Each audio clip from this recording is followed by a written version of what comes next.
Pretty much the moment after Israel Adesanya KO'd Rob Wilkinson in his UFC debut and his hype train took off, it started a quiet and ominous slow build for another devastating striker with a deathly punch that seemingly puts all of his opponents to sleep through mere contact. That is Alex Pereira. So then why the connection to Izzy? Well, he's the only man in combat sports to KO Adesanya.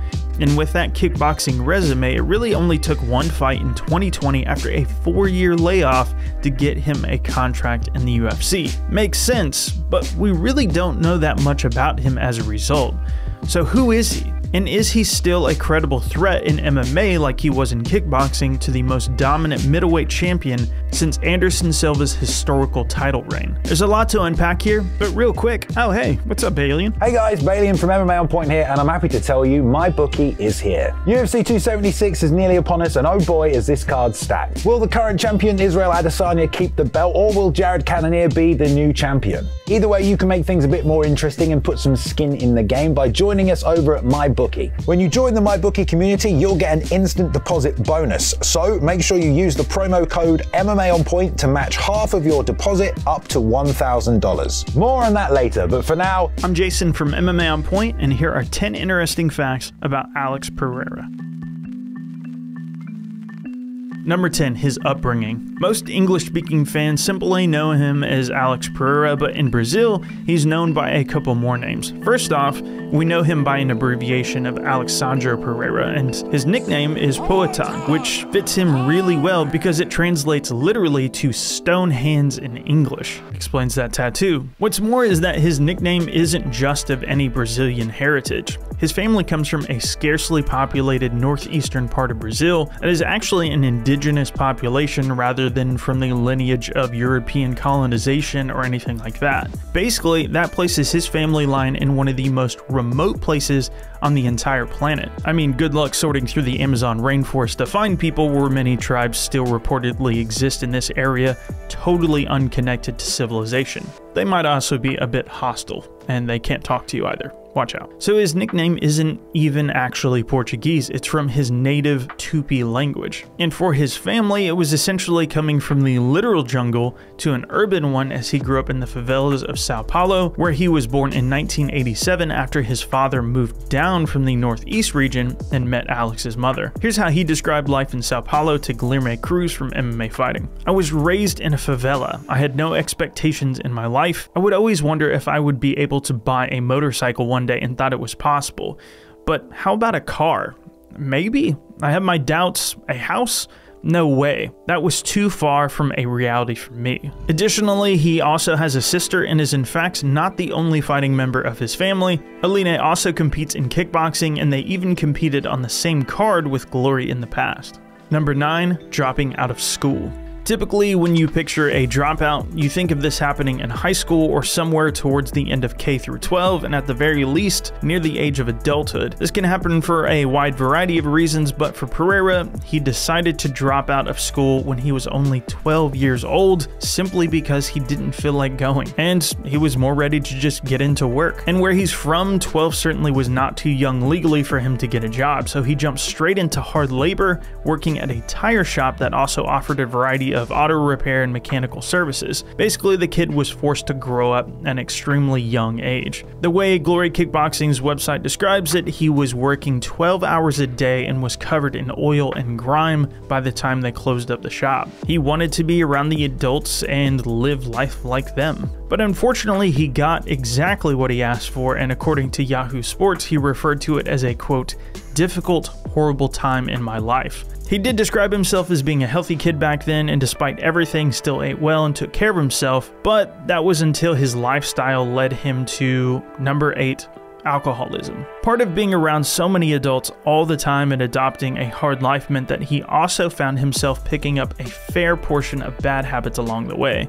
So not long after starting at the tire shop, he pretty much dove right into the drink of choice for his adult coworkers, and that turned out to be cachaça, which is essentially a type of rum that they would literally drink all day at work and continuing to do so late into the night. This is what began a near decade-long spiral beginning at just the age age of 13, and this extended into his early 20s. By 16 years old, he was already drinking as much as a liter of cachaça every single day on top of a few beers. He described it in a few ways to Guilherme Cruz, quote, "It was an addiction. We're in that moment drinking and we'd say, I'll stop when I want to. I had that in my mind. When I decided to stop, it was time to stop, but I couldn't. And that's when I realized it was ugly." He also mentioned how his mother would call him the pride of his family while all this was going on, and how hard it was to know that he was letting her down. And as you can imagine, getting drunk every single night started to lead to some fairly typical conflicts, and of course, fighting. Wouldn't you know it, he was pretty damn good at it. Humorously, he told Yahoo Sports that, quote, "In Brazil, the two big sports are soccer and fighting.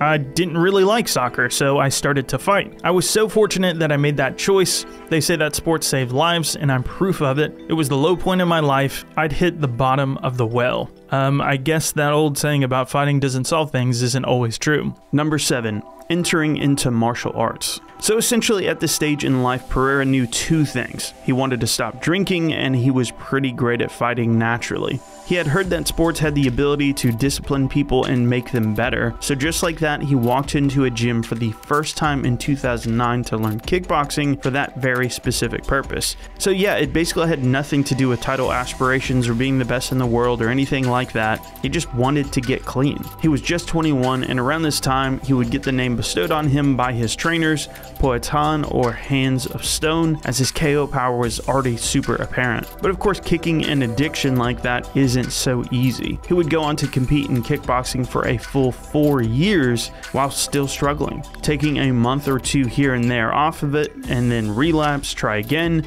And so it was on the 4th try 4 years into his career that his obsession with becoming the best took over. He knew that he had to treat his body better to succeed at the highest levels. Astonishingly though, by this time he had already been a champion with a belt under the WGP kickboxing banner at their 85 kilo weight class, which is basically the same weight class as middleweight in MMA. There it's 187 instead of 185. It was likely his first loss to Jason Wilness around the same time that helped him to realize this, and so he'd go on to win a couple more titles before entering him into his most high-profile years. Number 7, the pinnacle of kickboxing. When you look at the sport now, Glory is pretty much the show. They bought out K1 and easily have the top roster around the world. It wasn't long at all before those world title and regional title wins all led him straight to the middleweight division in Glory, with a tournament title up for grabs. By this point in his career, he was just 7-2, and he ended up going up against a name you might recognize in Dustin Jacoby, who is himself on a 5-fight win streak in the UFC. It was not a good night for Jacoby, as he would soon find himself on the receiving end of the punch the whole world would soon know, knocking him out cold instantly in the first round. The next fight would happen later that same night in 2014, where Hak Paparyan would manage to survive a knockdown early on, but ultimately Pereira would get the tournament win as a result. Oh hey, that's Evander Holyfield. So you'd think this would mean smooth sailing for Pereira now, right?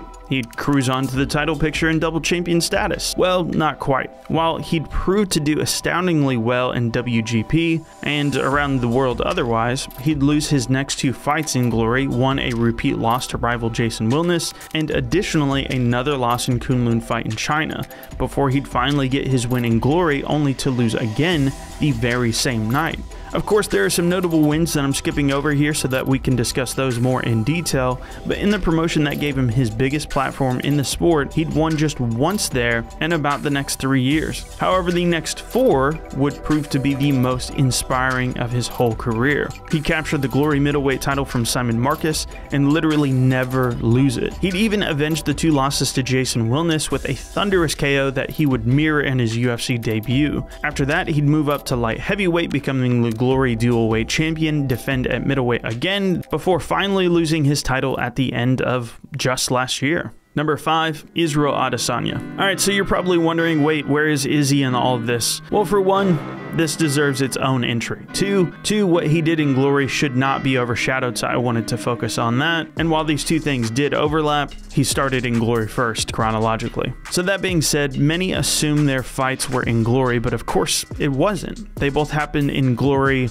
of Heroes. Now I understand the confusion. Yeah, Glory of Heroes is based in China, and so their first fight would take place in that promotion about 2 years after Pereira debuted in Glory, the other one though. This was the time period when things weren't going so well for Alex in that promotion. He'd only won 3 out of his last 5 fights total, while Izzy was on an insane streak over the last 2 years. And many only pay attention to the second fight because of how clippable that KO naturally is, but the first one went on to a decision and was really close. The first round could have gone either way until the big left hand landed and stole the first round for me, while the second was incredibly close. Izzy had Pereira really corralled against the ropes, but Pereira would come back with more big bombs. Honestly, it could have gone either way, but I would probably give it to Pereira for the damage. While the third round was no doubt about it Adesanya's. He just started to pick Pereira apart and take away the clearest round of the fight by far, but Pereira would get the nod, and it was definitely enough to warrant a rematch. And that momentum really carried over from the last fight for a fairly decisive first round for Adesanya. In the second, Pereira really tried to come back with a lot of intensity, but Izzy responded, and man did he hurt Pereira bad here. When you're watching it, you're thinking there's no way Pereira could last. There was even a standing 10 count that got administered. He just never went down. But to his credit, he did end up surviving, and by the end of the round was even trying to throw back. Then the third round came around, and it looks like we're about to see more of the same, but then... It really is like a final boss in a video game. You do everything right, but get insta-killed out of nowhere. And frankly, you can see how both fighters would be confident in a third matchup in MMA, because they each had a ton of success. Izzy probably feels like he just got caught, and Pereira feels like he was probably just doing it wrong for the first couple rounds and it finally clicked. Speaking of that, number 4, transitioning into MMA. You would be tempted to think that beating Adesanya twice in kickboxing plus seeing all the success he's had in MMA would be a huge reason why he decided to try the sport in the first place. And while that easily and most likely has fueled him a bit in recent years, he actually tried his hand in the sport far before Izzy's UFC debut and star focus status was attained. In talking with the MMA Jose podcast, he mentioned that he was initially super focused on kickboxing, but reached a point in his life where he was feeling like he wanted to focus completely on MMA as time went on. He mentioned all the things that you can imagine, like how money is more scarce in kickboxing than it is in MMA. There are rare opportunities to match what you can actually make in the UFC in particular. Wow, this is starting to sound a lot like how we talk about MMA versus boxing pay all the time. And then he talks, of course, about the obvious correlation between weight classes, meaning a transition wouldn't be that hard at all to make in terms of pounds. Like I said, 187 versus 185. This was before he met and began working with Glover, so for his first fight, he didn't have at least the name value and experience behind him that he now has. Either way, he felt ready and decided to go for it. Number 3, his first MMA fight. You'll seldom find a better example of a debut despite losing than what Alex Pereira had. Most people will take a quick glance, see the L next to his name, see it's a submission, and sum it up to a kickboxer finding out what MMA is all about. But that really doesn't tell the whole story. Waleed Ismail is an infamous name in the sport who runs a promotion called Jungle Fight that Pereira fought for, and it's one of the best fast tracks to the UFC in Brazil. So naturally, Alex took his first fight there for Jungle Fight 82 in October of 2015. Mind you, that's 3 years before Izzy would join the UFC, and furthermore, it's more than a year before the two even fought for the first time in kickboxing. Safe to say, this was never about him jumping to MMA because of their rivalry, but was more of a long-term goal that started way back then. Anyhow, when you watch this fight, surprisingly, you don't just see striking from the kickboxing champion, but you actually see him nearly get an armbar in the first. He was really looking to attack on the ground often, and was clearly prepared more than most would have expected. He even escaped a backbound. Keep in mind his opponent Kemuel Otani is a BJJ black belt and is currently on a 5-fight win streak as the Jungle Fight champion, now at 170. So this was no slouch by any means for a debut. The second round saw Alex almost finish him with strikes as well, but Otani fought back and just kept coming back before having some success of his own and securing the takedown. By round 3, the fatigue had caught up to Pereira and the finish came in the third, by rear naked choke. I would definitely recommend watching the whole fight along with the 2 Izzy kickboxing fights because holy shit, it's worth your time. Number 2, leaving MMA. After that first loss, Pereira would bounce back with 2 vicious KO and TKO wins inside of the Jungle Fight promotion. And from there, he pretty much looked like that blue chip prospect you would have expected to see and saw glimpses of in that first fight. So then why would a man who just said he's focusing on MMA and wants to leave kickboxing suddenly disappear from the sport in 2016 and not come back all the way until 2020? Well, there are 2 really important reasons. One, he really dislikes Waleed Ismail and his Jungle Fight promotion. He's gone on record to say that Waleed was exploiting fighters' dreams and vastly underpaying fighters. So yeah, basically one of the major things that he wanted in MMA wasn't there: pay. Leading on to the second reason, and that is that his kickboxing career was just starting to really blossom. Just a year later in 2017, he was offered the opportunity to fight for the Glory middleweight title. As I mentioned, it's a belt he would indeed win and never lose before switching back to MMA. So the money and the opportunity were very much explicitly aligned for him there. And who could blame him as well as it went? So well in fact that he even turned down a chance to compete on Dana White's Contender Series in 2018. But your first question is probably, why go back to MMA with all the kickboxing success? He felt that he had accomplished everything he could have ever wanted to do in kickboxing. He knew that he had the name value. He could cross over into MMA and make enough cash this time to get him up to speed quickly. And so by the time of November 2020, he signed with LFA, which, as I'm sure many of you know, is the best known feeder league in the US to the UFC, and they also still allowed him to compete in kickboxing for the meantime. So he did just that all the way until the end of 2021. And that is what has led us onto the current track that we're on now. Number 1, the return. I remember distinctly watching his LFA return fight live with our social media manager, Mac Malley, and basically we were losing our shit watching this one. At our core, we're MMA fans. Yeah, we've seen him in kickboxing, saw the Adesanya KO along with other highlights, but to see him step into the cage again with the reputation he's earned, and to do what he did to Thomas Powell that night, it was hard for your jaw not to drop. After defending some takedown attempts and dropping Powell with a knee before defending some more takedowns, that left hook ended up finding its mark. By now, I don't have to tell you what happened. It was a spectacular KO. But perhaps even more shocking was just how long Powell stayed out. An entire 5 minutes. Look, for all I know, in a year we could all be talking about how any hype around him is totally overblown. Sean Strickland could shut him out at UFC 276.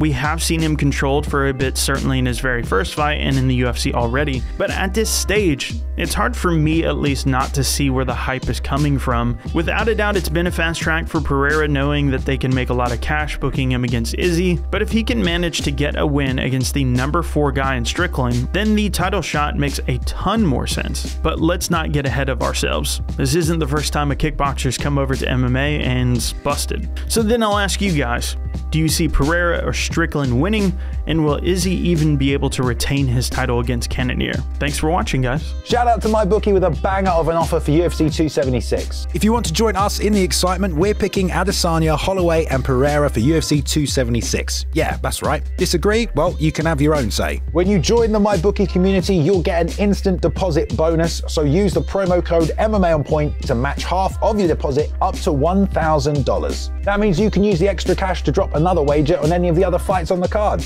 How about that rematch with Max and Bolt? You can bet on just one fight or use parlays to really raise the stakes and bet on a few across the card. But don't forget to use the code MMAOnPoint to bet with us here and the rest of the MyBookie crew. Bet anything, anytime, anywhere with MyBookie. Thanks, Balian, you did a good job. Also, speaking of shoutouts, let's give a shout out to Luke Taylor for editing this video. If you don't know, he looks like a mini Tom Aspinall, but he can't fight for shit. All right, now do more like sissy punches. You can follow him on Twitter at cooltome_. Hope you guys enjoyed that. Feel free to like and comment if you did. We do 3 videos a week, so we give you a pretty decent value if you do subscribe to us. Comment below, do whatever you want. Follow me on Twitter at JasonTheHeart. Appreciate it, guys. Y'all have a good one.